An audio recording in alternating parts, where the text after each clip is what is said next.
Welcome to MT. Hope you enjoy the video.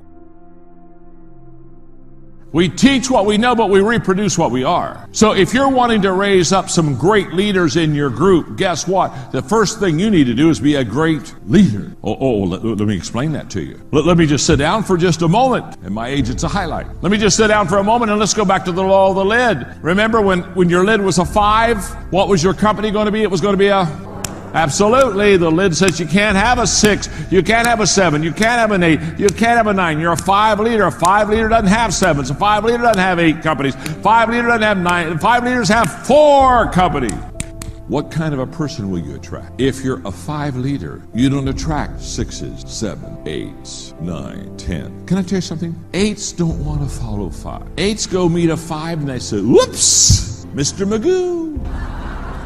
So how do you attract better people? Lift your lid. If you're a 5, you get 4s, 3s, 2s, and 1s. If you're a 6, you get 5, 4s, 3s, 2. If you're a 7, you get 6. If you're an 8, you got this. Stanford research says, just came from there. Stanford research says that 85% of everything you know, you learn visually. 85%. The reason I say that the first rule of 5 in leadership is leading yourself is because visual example is the most powerful leadership tool. Axe to cut down your tree. Trust me with that. James Allen said, people are anxious to improve their circumstances, but they're not anxious to improve themselves, and they therefore remain bound. The first person that you should teach leadership values to is you. Some of the obstacles you're up against may seem like they have the upper hand. The sickness is bigger. You've had the addiction a long time. Feels like that trouble has you surrounded. But when it's your time, like with them, it's not going to leave gradually.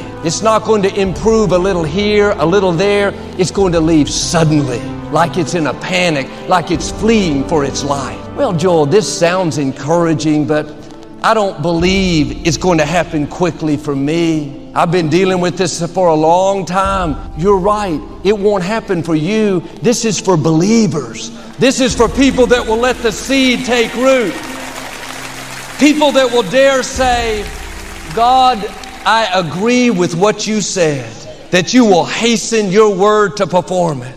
Lord, I believe for a quick work. I believe enemies are hurrying out of my way. I believe I'm going to see a rapid turnaround. A friend of mine worked for this company where his supervisor wasn't treating him right. He was jealous of him. My friend had a great attitude. I never heard him complain. He just kept doing the right thing, even though this supervisor would try to discredit him and make him look bad. This went on for several years. The supervisor was in his early 40s, been with the company almost 20 years. Looked like my friend would always have to deal with this. But one Monday morning, he went to work. The owner of the company called my friend in and said that the supervisor was leaving and this owner wanted him to have his position. My friend asked, when was this going to happen? When was he going to leave? The owner said, he left last Friday. You're the supervisor starting right now.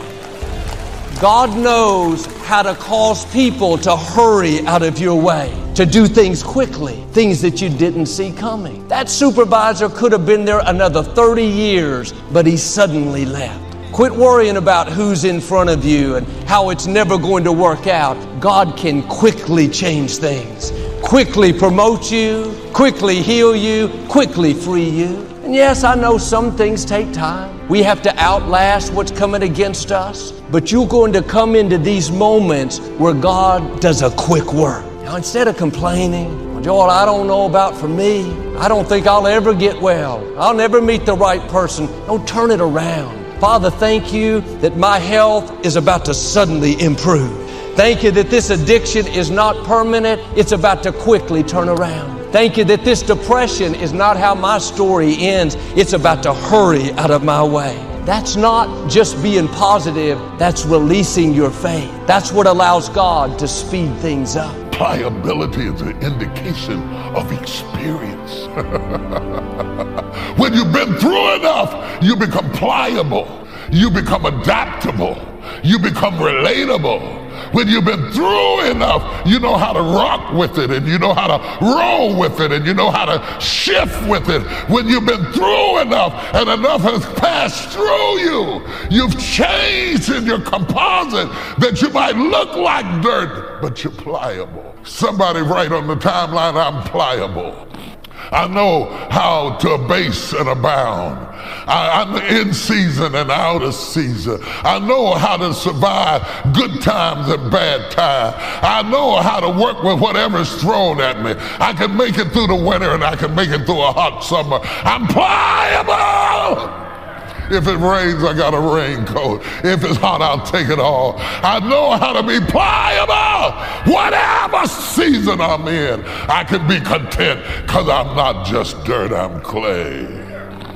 And this is the silent sermons of God. Can I preach this morning? I got up out the bed this morning to bring you a word this morning. I got out of the bed to impart unto you that if enough has passed over you, and enough has been planted in you, and enough has withered around you, it has affected your ability to develop the elasticity that it takes to be a survivor. Let me hear from my survivors. I want to hear from my survivors. Oh, no. I don't want to hear from the saints. I want to hear from the survivors. The saints can talk later. I want to hear from the survivors. A lot has passed over you, and you're still here.